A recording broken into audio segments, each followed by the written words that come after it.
So let's actually see if that works. Make lib hello dyna.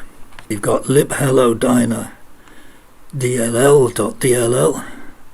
We've got the lib hello dyna imp.av.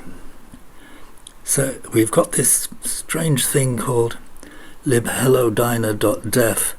So it's output a .def file. I won't say anything about what these .def files are, not at the moment anyway.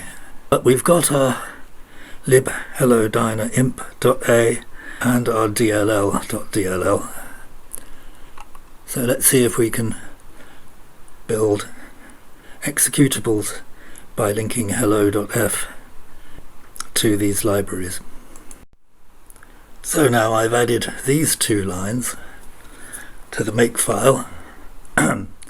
So I can do make hell imp, which builds hell imp using the import library, which is an archive, and I can also make hell DLL instead of DLL hell from hello.f and the library hello dyna DLL.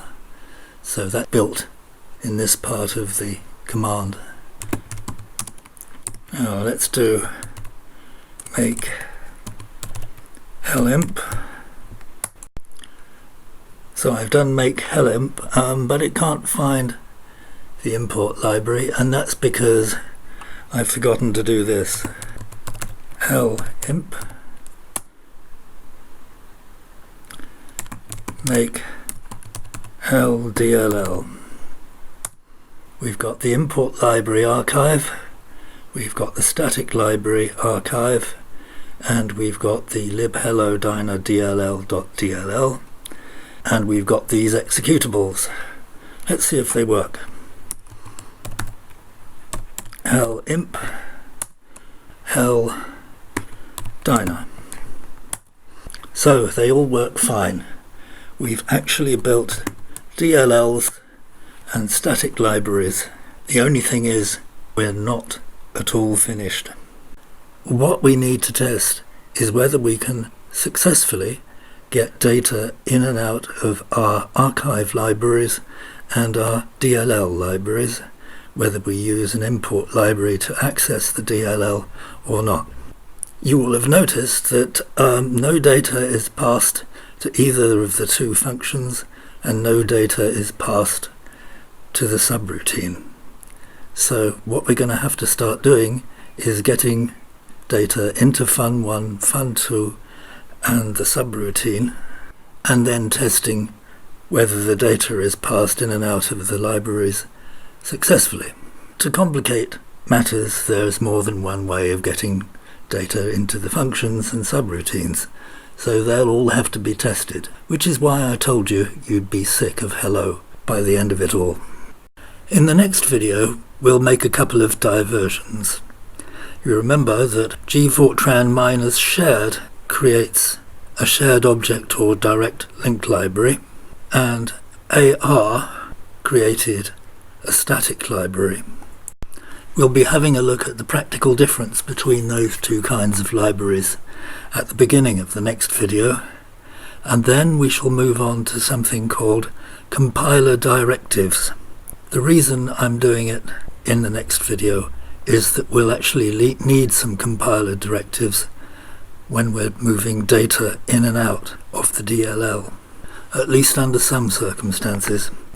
Makefiles can seem somewhat bewildering. I always find them tricky, and this is an example of the kind of things that you can do with Makefiles, and you'll see them in other people's Makefiles that might come with code that you want to compile, for instance. The first thing is you can define variables. So these fort equals and fobj files equals and so on, they're all defining variables, and in this case the variable fort is equal to just gfortran. Fobj files here is a whole list of object files, hello.o, sub1.o and so on. Well, libobj, these are the objects we want to stuff into a library, is the same list except without the hello.o. Quite often you call variables something with flags, so these are our compiler options. -o if we use gf flags 1, gf for gfortran, and so on.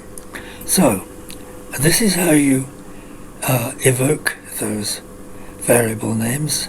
So $exec1 will be gfortran, $fobjfiles in brackets will be the list of object files including hello, $fort will just be gfortran, and in this case $gf flags in brackets is just -o. And then there are these two special symbols. $@ means whatever is on the left of the colon above. So that means $exec1. That would be exactly the same thing, which is of course hell. So this actually is hell there. This list of object files, gfortran -o, hell in this case, because that's what's on the left of the colon, and then that list of object files again. You see you've got a very odd looking line here. It just says %.o %.f. Okay, we know that's just gfortran. We know that gf flags 2 is just -c -fpic, and then we have $ and an arrow key. So what does this mean? $@ is everything to the left of the colon, and $ with this left arrow or left angle bracket is the very first thing that it encounters on the right of the colon. So it'll find everything with .o, including sub1. Then it'll pattern match that to sub1.f, and then it will do gfortran -c -fpic, and then the pattern .f. So that'll be sub1.f again. And that's the way it's going to build every object file from every Fortran file. Makefiles can look rather bewildering, but there are plenty of tutorials out there.